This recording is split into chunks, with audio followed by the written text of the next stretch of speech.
Hello everyone, today we're reading Diary of a Roblox Pro, Mega Shark. Now let's begin. Friday night. Bruh, pass the Hawaiian pizza, Zeke said, reaching out his hand. I picked up the warm pizza box and handed it to Jez, who then passed it on to Zeke. Pepperoni down here, I replied. Zeke took a slice of Hawaiian pizza, then picked up the pepperoni box. He handed it to Jez, who took a piece for herself before passing it on to me. I selected a slice with a really puffy crust and took a big bite. Nom nom nom.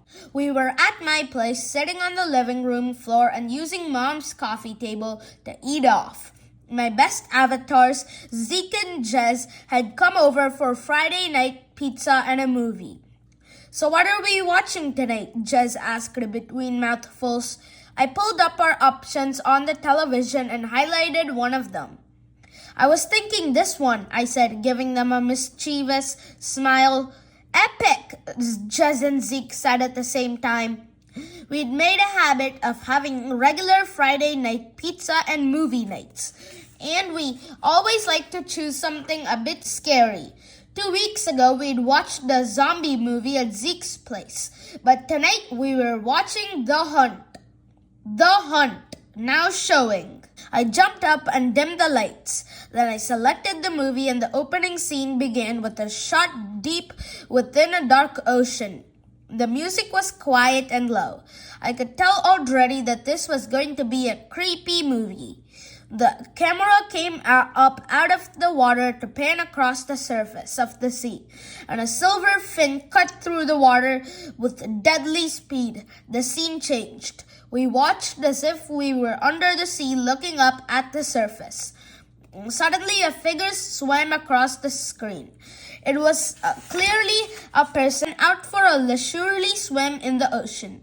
The music pulsed a low, ominous beat. I heard Zeke draw in a sharp breath. Bruh, that swimmer is toast. Jez and I nodded in agreement. The swimmer kept gliding across the water, oblivious to the shark that began to move toward him. The music got faster and faster. Oh no, Jez yelled. The camera angle suddenly switched back to the surface of the water. The man's face turned to horror as he recognized what was in front of him. Then the screen filled up with giant flashing teeth. Arg! We screamed in unison with the man on the screen. What's going on in here? A voice called through the doorway. Dad, you're ruining the tension, I complained, pausing the movie. Seriously, The Hunt? He said, a pale-eyed. That movie is the worst. You only say that because of your job, I said. You get all obsessed with the scientific facts and always point out what isn't right. It's meant to be fiction, I said, annoyed. Dad is a marine biologist and studies creatures in the sea. He often goes out on boats to study dolphins, fish, sharks, and sea vegetation. But his real passion is keeping endangered sea animals safe. Ari, it's not just that it's not scientifically accurate, Dad said. It's portraying a really negative image of sharks. No offense, Mr. Avatar, but I don't need a movie to tell me sharks are negative, Zeke said, shivering. I already know they would eat me alive. Zeke, the ocean is their home. When you go in the sea, you are entering their domain. They need respect, not silly movies that portray them as mindless killers. They're just trying to survive, Dad said. I rolled my eyes across my block face and turned back to the screen. I pressed play and the movie came to life again. The shark continued flailing about, tossing its victim around in its jaws. The man managed to break free and tried to swim away by diving downward. The shark flipped upside down and swam after him. That's so fake, Dad said, folding his arms. Sharks don't intentionally swim upside down. Whenever they're flipped, they enter a kind of trance. It's called tonic immobility, and it makes them completely calm and still. Dad, I yelled, pausing the screen again. You're ruining the movie. Jess smothered a giggle. Okay, I know when I'm not wanted, he said, holding up his hands. But if you avatars are still coming out with me on the boat on Sunday, I need you to be a little more scientific in your approach to marine life than what this garbage is teaching you. Dad turned and walked out of the room. Jez laughed. It's not funny, I said, irritated. It is a bit funny, Ari, she said. And anyhow, he's right. I'm super pumped to go on his workboat to help tag some marine life this Sunday. Yeah, and maybe this wasn't the best movie to watch right before we go on an ocean trip, Zeke added, looking at the sharp teeth paused on the TV screen. Maybe he was right. Okay, fair enough, I said, flicking back to the contents page. How about zombie dogs too? Yeah, away some, Jess said. Zeke nodded. I pressed the button and the new movie began to play. Zeke was right. Maybe we shouldn't have watched that movie because now I couldn't get the image of the shark's jaws with shining razor sheep teeth out of my head. Saturday morning, I threw the ball across the yard and Coda ran after it with a happy bark. She ran back and dropped it at my feet. Good girl, I said, ruffling her fur. She sat and waited patiently, hoping I would throw the ball again. So I did. I threw it across the yard, and she scampered after it happily. Hey, Ari, I heard my dad's voice call from inside the house. Come here for a minute. I'll be back, girl, I said to Coda, who let out a disappointed whimper. I went inside and walked through to Dad's study. He was on his laptop and was preparing for the trip out to sea with me and my friends the next day. Take a look, he said, pointing to the screen. We're going to be tagging some dolphins tomorrow, he said, smiling. Dolphins, cool, I said excitedly. Sometimes when I went with my dad on his sea trips, we ended up doing boring things like looking at a new species of seaweed. But this time we were going to swim with dolphins in real life. Why do you tag them? I asked. Isn't that painful? No, it doesn't hurt them at all, but it does allow us to track them on our computers, which means we can learn more about where they go in different seasons, about their behavior in their groups, and more about their diets. This is super important if we want to protect them as a species.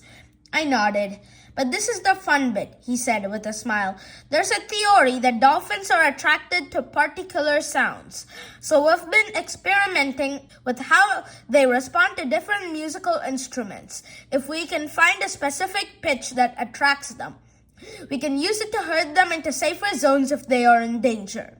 Dad hit a button on his computer and a high-pitched flute rang out. That's a piccolo, he said. It's a type of little flute that has a nice high range. We think dolphins respond well to these types of sounds. Is that why they make those squeaking sounds? I asked. Dad nodded. The high-pitched whistle of the bottlenose dolphin travels far through the water to communicate with other dolphins. I thought about the playful dolphins I'd seen in movies, swimming and leaping gracefully through the air. I really hoped we'd see one. But then my mind shifted back to the eerie, dark water from our movie last night. I swallowed hard as I remembered what we had seen. A flash of teeth ripped through my mind's eye. Dad, I said carefully, will there be sharks? Dad laughed. Are there cars on a highway? I frowned. Of course there are sharks in the ocean. I told you last night it's their home, but we are not going to any particularly dense shark regions, as far as I know. But if we did see one, we'd be well protected in the Submersible. The Submersible was the coolest underwater vehicle, and my face brightened at the thought of getting to ride in it. It was like a little underwater car that we could drive around under the sea. It even had little claw arms that Dad could control from the inside, which could pick things up off the ocean floor and collect them for research. Okay, well, as long as there are no great white sharks chasing us, then I think I'll be fine, I said, letting out a sigh. We're not likely to see great whites in the area we are going tomorrow. It's too warm for them. Now, don't worry, Ari. I'll look after you, Dad said with a wink. Mom knocked on the office door. My little sister Allie was at her side. What time are you two heading off tomorrow? Mom asked. Oh, early this time. We want a whole day out on the boat, so we'll head out as soon as Zeke and Jess are dropped off at about 7 in the morning, Dad replied. Are you excited, Ari? I nodded enthusiastically. Better hope you don't get eaten by a shark like the swimmers in that movie you were too scared to finish, Allie taunted. We weren't too scared. We just thought it was boring, I said, my cheeks flushing red. Yeah, right, Allie laughed. You're just jealous that me and my friends will get to swim with dolphins, I said. Dolphins? Ali squealed. Dad, that's not fair. Dolphins are like my favorite animal. I smirked. Got her.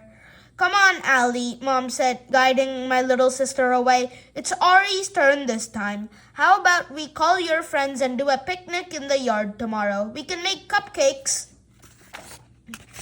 After they left, and despite Allie's taunts, I focused on the upcoming trip, and any remaining thoughts about sharks quickly left my mind. I felt a rush of excitement fill my body. Dolphins? Submersibles? It was going to be epic. Sunday morning, very early. How are we doing, team? Almost ready? Dad sang cheerily. There was always an extra spring in his step on the days he was going on an expedition. Even at 7 o'clock on a Sunday morning. Yeah, Jess, Zeke, and I chorused. We piled into the car and Dad started up the engine.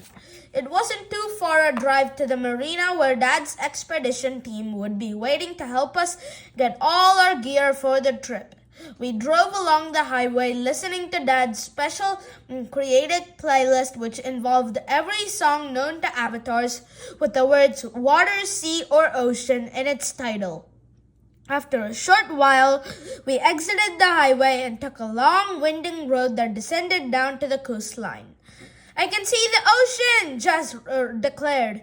I craned my neck to see out of the front windshield, and sure enough, the deep blue ocean stretched out along the horizon, glistening like a diamond. Dad parked the car by the wharf and we jumped out. The boat shed had a big sign above it with Dad's company logo, which read BioBlock Marine Research Foundation, which an image of a dolphin diving over the top of the words. We walked inside the boat shed where some of Dad's colleagues were waiting. Hey, avatars, one of the scientists said. I'd met him before. His name was Jim and he'd been working with Dad for years. Dad shook Jim's hand and gave him a friendly pat on the back. Got your best assistants with you today? Jim asked, winking at me and my friends. Only the best, Dad smiled. How are you, Ari? Jim said, putting his hand up for a high five. Great, I replied. These are my best friends, Jess and Zeke. Jim high-fived the others. I remember you avatars from the scuba course we did last school break. Jess and Zeke nodded. Last break, we'd done an epic scuba diving course with some of Dad's colleagues. We learned how to breathe in the underwater masks and use the oxygen tanks. It meant we now had our very own licenses to go scuba diving with Dad anytime we liked. Well, let's get you some suits then, Jim said cheerfully. We followed Jim into the storeroom where he pulled out the scuba skins for us to wear. We held them up against our bodies, checking them for length. Then he gave each of us a pair of flippers and a diving mask. We held on to our gear as we entered the office adjoining the boat shed. Dad was already inside, standing with two other colleagues and looking at maps on a computer, pointing to the different areas lit up on the screen. We've had quite a lot of dolphin activity in this region, one of the avatars said, pointing to the screen. He then dragged his finger across to the left. And in this smaller region here, Team A can explore this second area, while Team B can take the larger spot with the submersible. Dad turned to us and winked. We were Team B with Dad. Jim and the others were Team A and would be on another boat. Dad gathered some paper maps and other bits and pieces and gestured for us to follow him outside to the wharf. My stomach flipped with excitement like I had little avatars inside doing an epic obby course. We walked down to the wharf, which was lined with boats of all different sizes. I squinted as the sunlight bounced off the glistening ocean. We stopped outside a BioBlock company boat, which was moored down at the end. Jim and his crew were going on. The slightly bigger boat anchored just next to ours. But the most exciting part was seeing the submersible attached to the back of our boat. It was a little bright yellow pod with claws sticking out of the front. I couldn't wait to get inside it. All aboard! Dad called. Woohoo! Jess cheered, jumping onto the boat. Zeke and I followed. There was a cabin at the front of the boat that contained a lot of tech equipment. I could see Jess, who is a total tech queen, practically drooling over the flashing screens. Just beyond the cabin was a big open deck leading out to the submersible that floated at the back of the boat. Who's ready to find some dolphins? Dad yelled excitedly as Jim's team launched their boat off behind us. Yeah, we all sang. I looked out to sea and wondered what fantastic creatures awaited us in the dark, mysterious blue. Sunday, mid-morning. Our boat sliced through the ocean, quickly bumping over waves and splashing us with sea spray. Zeke, Jez, and I laughed as we flipped and flopped all over the boat. After about an hour, Dad slowed the boat down and we began sailing a little more gently. Come here, avatars, he called from inside the cabin's control room. We went inside and saw Dad pointing to a flashing navigation system. Jess's eyes widened in excitement. So we are here, he said, pointing to a map. And here is where there has been a fair bit of dolphin activity lately. What's this dark section just there? Jess asked, pointing to a shadow on the screen. That is super exciting, Dad said. It's an old marine rig. It was decommissioned years ago and converted into a reef. It's now home to a lot of interesting marine life, and it's really fun to explore in your scuba gear, Dad winked. Epic, we all yelled. We filled out onto the deck to put on our wetsuits and scuba gear.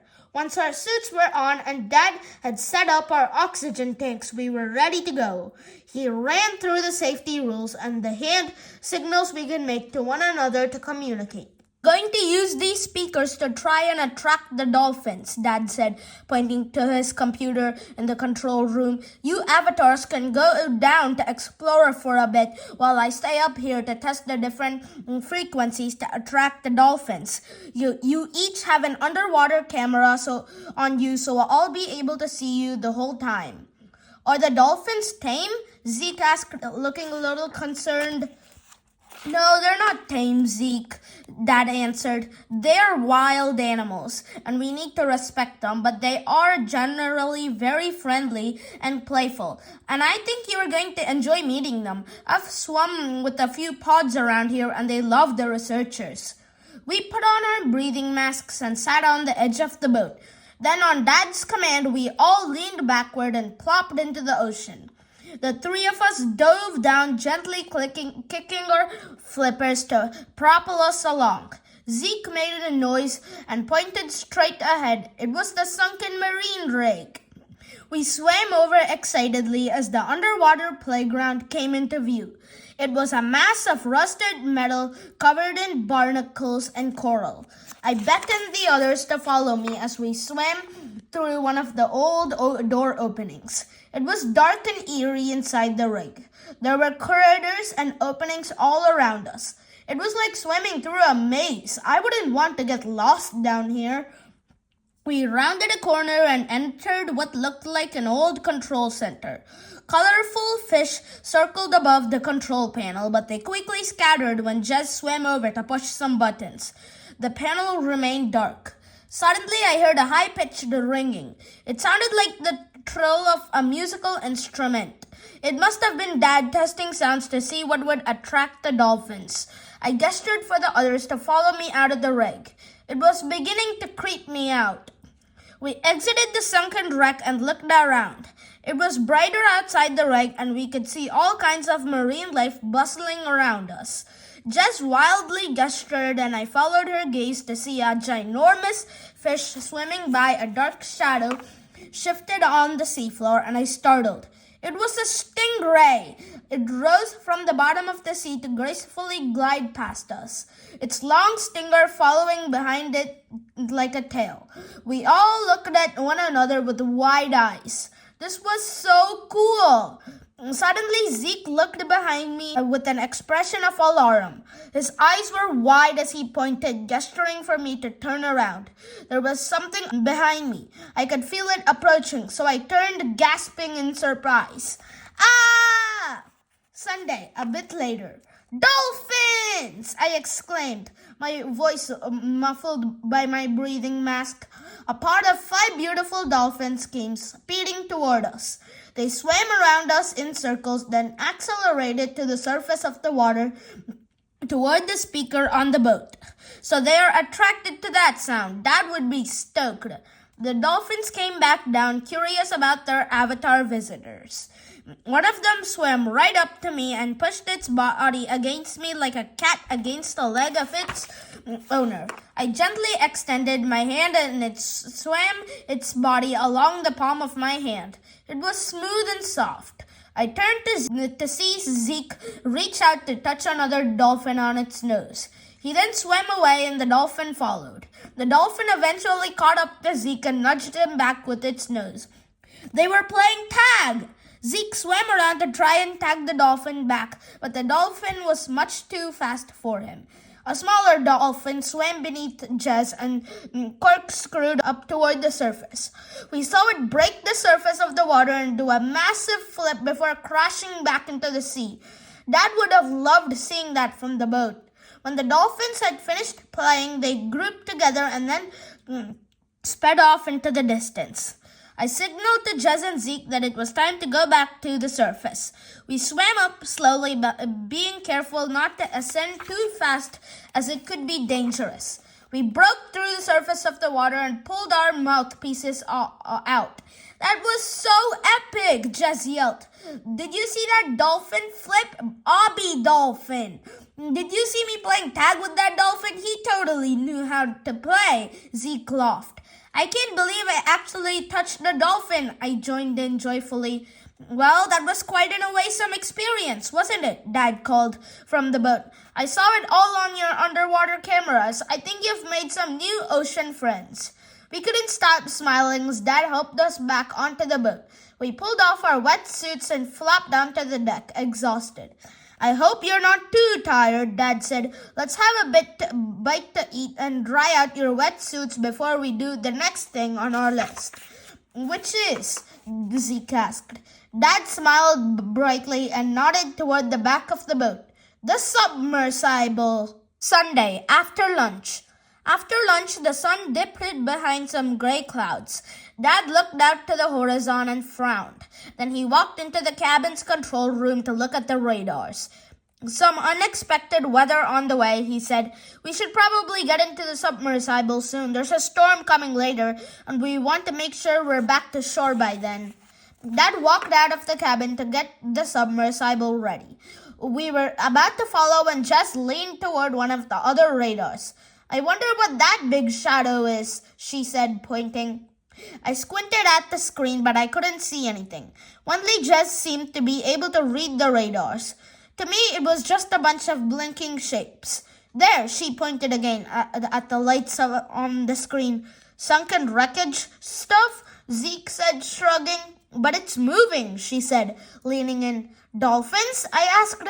No way, she said. It's too big. Far too big to be any kind of marine animal, I would think. Submarine? Zeke guessed. Maybe, just said, unconvinced. Come on, avatars, Dad called from the back of the boat. I'm sure it's fine. Dad would have seen it, I said dismissively. Jess frowned. Maybe, she muttered again before shrugging and following us out of the cabin. The submersible bobbed around the surface of the water with Dad, Jess, Zeke, and myself tucked neatly inside. It was a lot bigger inside than I had expected, with seats for all of us. I'd never ridden in it before, and I'd always wanted to. The roof was a glass dome so we could see all around us. Dad shifted the gears and the submersible sank into the sea. I instinctively held my breath as it went under the waves, but I didn't need to, of course. I looked around the inside of the submersible and saw a few boxes, including one marked with a first aid cross. There were controls all across the dashboard that flashed and beeped. Behind our seats was a large chute with an airtight door. It led to a tunnel that could be used to exit the submersible into the ocean without letting any water back inside. We'd all brought our scuba gear with us in case we wanted to explore outside the submersible. Dad pushed the accelerator and we increased speed. We flew through the ocean like a car on a highway. Fish with puzzled expressions watched as this strange new sea creature zoomed by. We passed the abandoned marine rig and onto a more open area and followed along the seabed until it dropped away. We had reached the continental shelf. "Wow, what's down there?" Jess asked, eyeing the vast darkness. "I don't really know," Dad said. "It goes really deep and our equipment can't track it all the way to the bottom." I swallowed nervously. Dad slowed the engine and the submersible perched on the edge of the drop-off. Dad maneuvered the claws and started picking things up from the seabed. "Fascinating," he murmured, looking at what the claw had picked up. It looked like a boring old rock to me. Some time had passed before Dad was seemingly satisfied with the number of samples he had collected. He retracted the submersible's claws and looked across at another radar. "Oh, looks like the weather up on the surface is getting a little rough," Dad said. "We might have to call it a day, avatars." I breathed a sigh of relief. I didn't like where we were. Dad kicked the submersible into gear and began to ascend away from the darkness beyond the shelf. I was happy to be leaving that dark hole behind. But just as we were about to come up over the top of the cliff face, we were hit with a gigantic bang. Sunday, a bit later. The submersible tumbled upside down over and over, spinning rapidly through the water. We toppled around like clothes in a washing machine. "Ah, what was that?" Zeke screamed. Dad tried to steady the submersible. I don't know, he stammered. He managed to turn the submersible upright, and that's when we all saw it.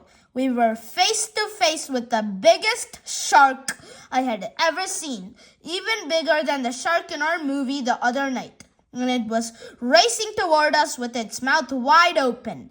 "Ah!" Dad kicked the submersible into gear and tried to drive it upward at top speed, but even I knew enough about sharks to know that we could never outswim one. "Is that a great white?" I stammered.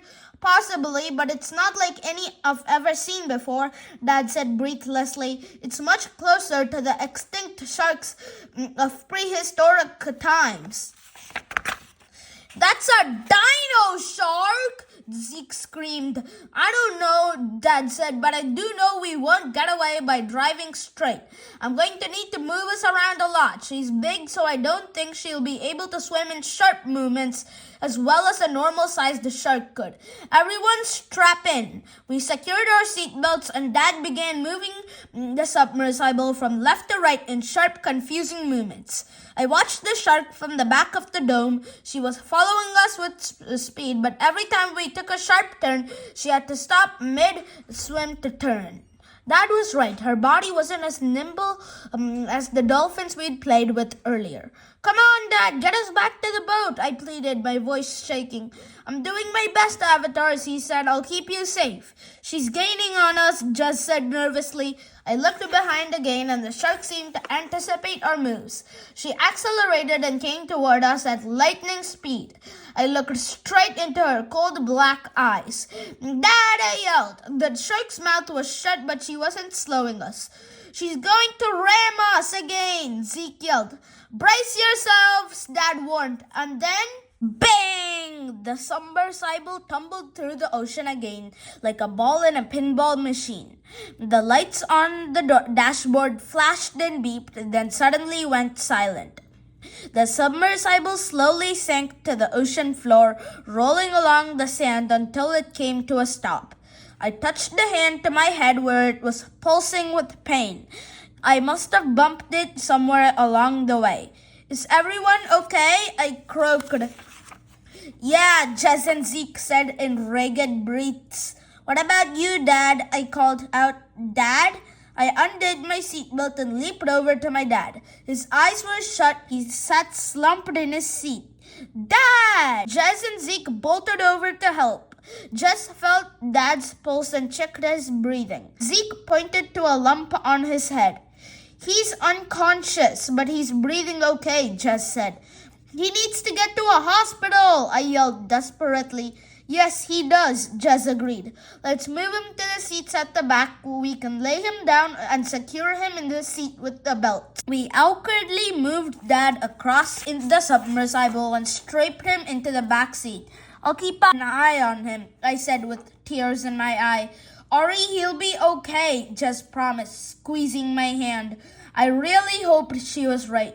Where's the dino shark? Zeke suddenly called out, panicked. Somehow, in all the drama with Dad, we'd completely forgotten about the prehistoric mega shark lurking somewhere outside the submersible. He looked around wildly at the vast ocean. No sign. Jess, can you drive this thing? I asked. Jess looked at the controls and nodded. I know this kind of system. I just need to power it up again.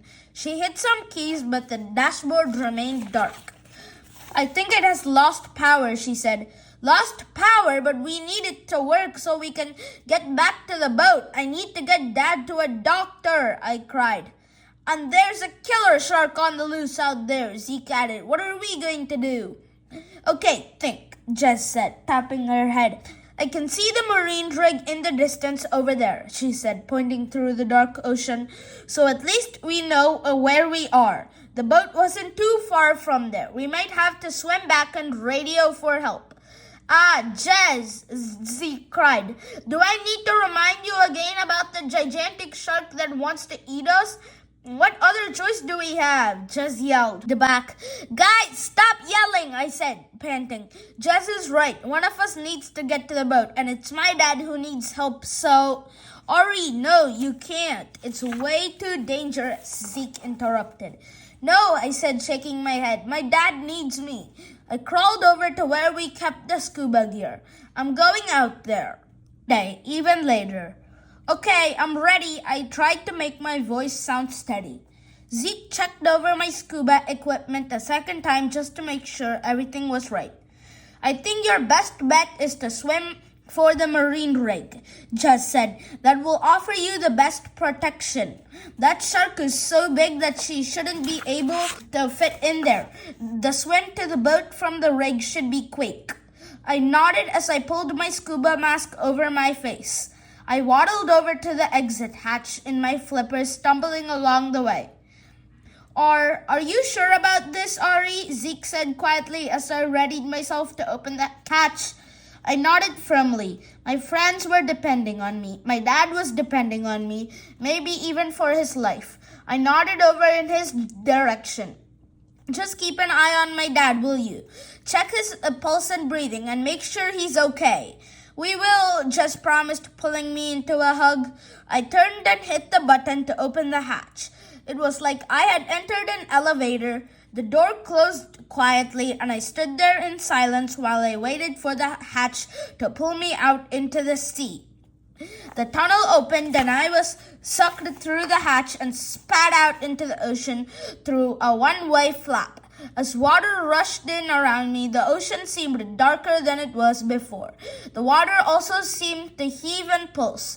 I wondered if the storm had arrived. My eyes darted from left to right looking for any ominous shadows. Just breathe. I gently kicked my legs in the water, trying to swim with calm, rhythmic movements. I'd read somewhere that sharks could sense panic and it attracted them to struggling prey. I didn't want to be struggling prey. Suddenly, I saw something move in the corner of my eye. I whipped my head to the side, but it was only a fish. It swam right past me and disappeared into the deep ocean beyond. I tried to keep my breathing even. I focused back on my task and could see that the sunken marine rig was not too far ahead. I just calmly swam over there, I'd be in its protection within the next 10 seconds. A shiver ran down my spine. I felt the presence, a lurking presence. I searched behind me and saw nothing but the murky gray ocean. I looked side to side and couldn't see anything threatening, so I lowered my head and kept swimming. I didn't get far before a long, ominous shadow covered me in darkness. I looked up and, to my horror, saw the shark swimming above me. It was huge.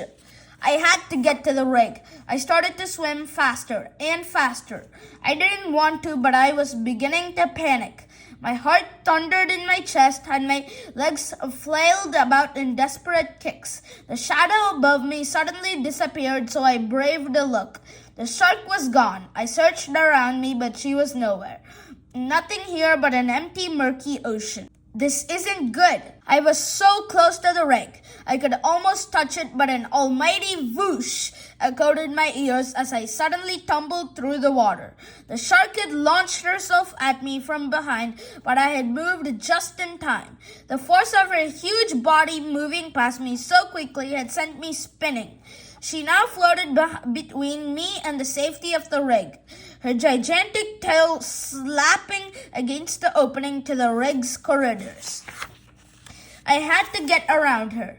As she maneuvered herself through the water to turn in my direction, I lunged for the opening of the rig just below her. The shark must have known what I was doing because she angled herself toward to intercept my path, but her turn was too slow and I managed to slip through the narrow opening just as I felt the impact of the shark hitting the rig's deck behind me. She was too big to enter through this entrance, but I knew there were plenty of bigger openings throughout the rig that she could slip into. I needed to stick to the narrow corridors to get to the other side of the rig safely. Then it would be only a short, direct swim up to the boat. As I swam through the corridors, I remained on high alert, but I came to a stop when the hull suddenly opened up into a large vacant space. An entire section of the rig had eroded, leaving the space in front of me exposed to the rest of the ocean. I could see the corridor continue on the other side of the open space, which would lead me directly to the boat. I was almost there. I just had to get across.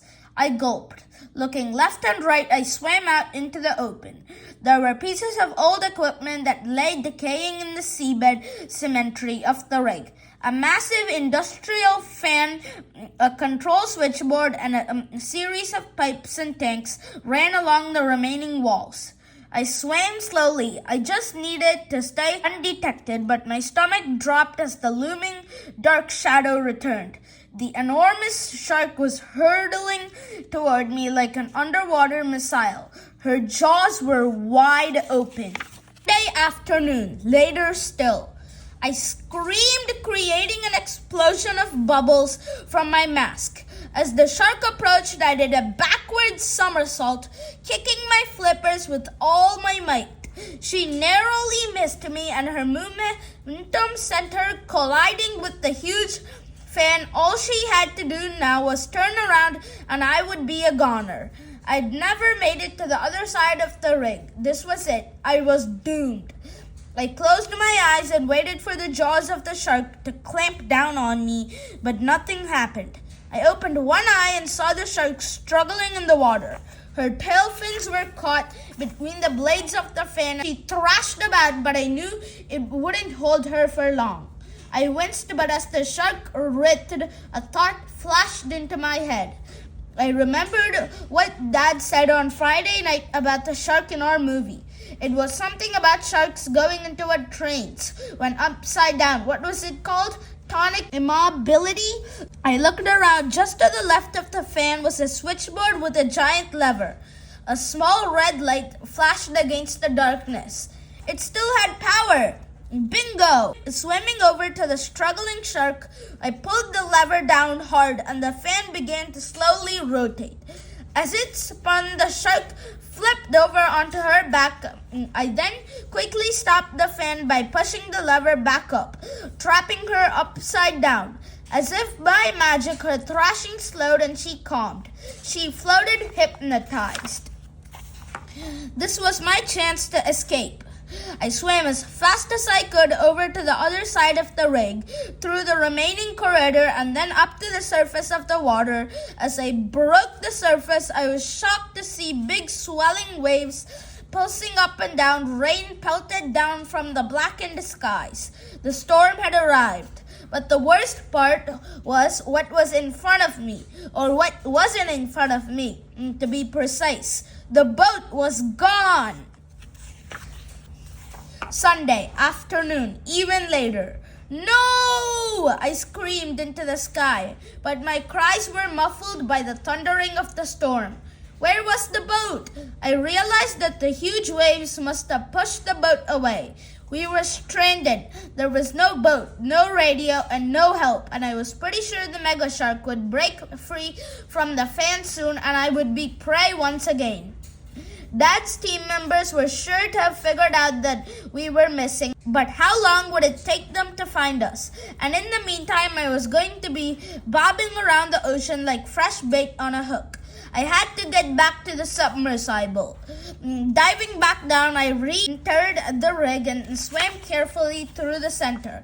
I could see the broken fan on the far wall, but no shark. She had gotten out. I swam as fast as I could across the open part of the rig, then into the narrow corridors that would protect me from the shark. Once I reached the original entry point to the rig, I cautiously poked my head out. The bright yellow submersible was there in the distance, but no sign of the shark. Taking a deep breath, I started to swim. But just as I left the rig, the small groups of fish swimming peacefully around me began to scatter. Oh no! As I got closer to the submersible, I could see my friends waving their arms around in a panic. My heart skipped a beat as they confirmed my fears, panicking. I swam like I'd never swum before, kicking my legs furiously. But it wasn't enough. I could feel her right at my feet. I wasn't going to make it. Something heavy clamped down on my body. She'd got me. I readied myself for the pain of the bite. It was all over. Then, nothing. Wait, what? I looked down and saw that it was the claw of the submersible and not the jaws of a gigantic shark that was clamped around my waist. The claw dragged me downward and fed me into the open hatch. After it released me, it retracted and the outer door closed. The hatch then drained of water and the inside door opened, giving me access to the submersible again. I collapsed on the floor, panting and crying. I ripped off my mask and pulled the wetsuit off my arms with Zeke's help. I just wanted to get out of it. Bruh, you made it, Zeke said, pulling me into a hug. I was almost shark bait, I said, coughing out a little bit of water. How's Dad? I asked desperately. Ari, a voice croaked from the seats. Dad, you're awake, I yelled, racing over to him. I'm okay, son, just a bump to the head, but I'll be okay. I hugged him tightly. Bad news, I said. The boat is gone. The storm must have taken it. We're stuck here. Dad closed his eyes and winced. I can't believe I've put you avatars in so much danger, he said. It's okay, Dad, I said. It's not your fault. You couldn't have predicted that a shark would cut the... I trailed off. Wait, I thought we didn't have power. How did you get the claws working? It's the backup generator, Jess explained. The engine won't run, but this panel here still has power. That's how I was able to control the claws to get you. My team will realize we're missing soon enough, Dad said. There's enough air in here for a few hours at least. We just have to wait it out. Oh, there's only one problem with that, Zeke said, looking out of the submersible window. We all turned to see what Zeke was looking at. Light bubbles fizzed in the water as a dark, looming shadow moved in the distance. Then out of the shadows burst the monstrous creature, swimming quickly toward us. It's the mega shark, Jez yelled in a shaky voice. And she's heading straight for us. Sunday, dusk. Ah! The shark moved toward us with deathly speed. She hit us with her nose and sent the submersible tumbling along the ocean floor. "We've gotta get out of here," Zeke cried out. "But how? We have no power for the motor," Jess protested. "The only thing that could get us moving would be if something could tow us." Then an idea hit me. It was a long shot, but it was worth a try. "Jess, do we have the instrument sounds that my dad was playing on the boat?" I asked. Jess shrugged, confused. "Yeah, the sound system should work, but now isn't the time for a classical concert, Ari. Just play it as loud as you can," I said. "Trust me." The shark began to circle us again. "Do you think it might scare the shark away?" Zeke asked, trying to work out what I was planning. Just blasted the high-pitched piccolo sounds out of the submersible speaker. The shark didn't seem to care about the noise vibrating through the water. "It's not working," Zeke said. "Just keep going," I insisted. The high-pitched sounds continued, then a new shadow could be seen from above. "Another shark?" Zeke stammered. "I don't think so," I smiled. Out of the darkness emerged our friendly pod of dolphins. The shark continued to circle the submersible and didn't seem interested in the new arrivals. The dolphins were quick and agile and were perhaps too much effort for the shark compared to the avatar lunch hiding in the submersible. The dolphins swam over and seemed to spot us through the glass. They clicked and spun around, happy to see us again. I pressed my nose up against the glass and made direct eye contact with one of them. I was sure it was the same one I played with earlier. "Can you help us?" I mouthed. I don't know how I knew it, but the dolphin seemed to understand me. It turned and swam to the front of the boat. "Jess, use the claws, but be very careful," I instructed. Jess caught on quick and gently maneuvered the claw to grip the dolphin. The creature didn't thrash or object. It seemed completely calm. "I think it knows what we are trying to do," I said. Another dolphin swam over and nestled itself into the open arms of the second claw. I nodded at Jess and she gently closed it around the dolphin's body. Guys," Zeke said, "whatever you're doing, you'd better hurry. The shark is coming back." I blasted the piccolo music even louder. "Let's go!" I yelled. The dolphins sprang into action, launching themselves forward to pull the submersible behind them. I glanced out the back of the submersible and saw that the shark was still following. The pod's remaining 3 dolphins were circling around her as she continued to pursue us, trying to distract her with their twirling. "Faster!" I pleaded to our marine helpers. They must have understood because they increased their speed. They whizzed through the ocean, pulling the submersible with ease. The distance between us and the shark began to increase. "She's slowing down!" I yelled. Eventually, the shark dropped back until she disappeared into the murky gray of the ocean. "We did it!" Zeke yelled, pulling Jess and me into a hug. "Your bravery and knowledge of the sea and its creatures sure helped," Dad croaked from the back seat. "I'm proud of you, Ari." I smiled as we continued to whip through the ocean, towed by dolphins all the way back to shore. The following Friday. "So what movie should we watch?" Zeke asked, flicking through the menu on my TV. "I don't care, as long as it's got nothing to do with the ocean," I said. "Oh, come on, Ari," Dad said from the doorway. "You can't hate the ocean now." I sighed. Dad was right. I didn't hate the ocean. I just didn't want to go back into it for a while. It turns out the shark we had found was an old species of shark that was long believed to be extinct. Dad's team made the news and got a whole heap of money to research it more. They discovered that the mega shark we'd found was pregnant and only looking for a safe place to lay her eggs. No wonder she didn't want us around. So even though she had tried to eat me, I finally understood why Dad insisted on respecting the sea. That shark belonged to the ocean and we were in her territory. "I think I've got the perfect way to ease you back into the ocean," Dad said. "Why don't you guys come out with me on my next trip? We've recently discovered an interesting new species out at Cubic Shores." "New species?" Jess asked, perking up. "What is it?" It's a gorgeous blue-striped Nubibranchinia, Dad said proudly. But when he saw our clueless expressions, he added, it's a new type of sea slug. Zeke and I burst out laughing. Jess scrunched up her face. It sounded perfect to me. Sea slugs weren't likely to eat us. Thanks for listening. You could buy this book and read it, or you could get it at the library and read it. Bye. Thanks for listening. Please like and subscribe.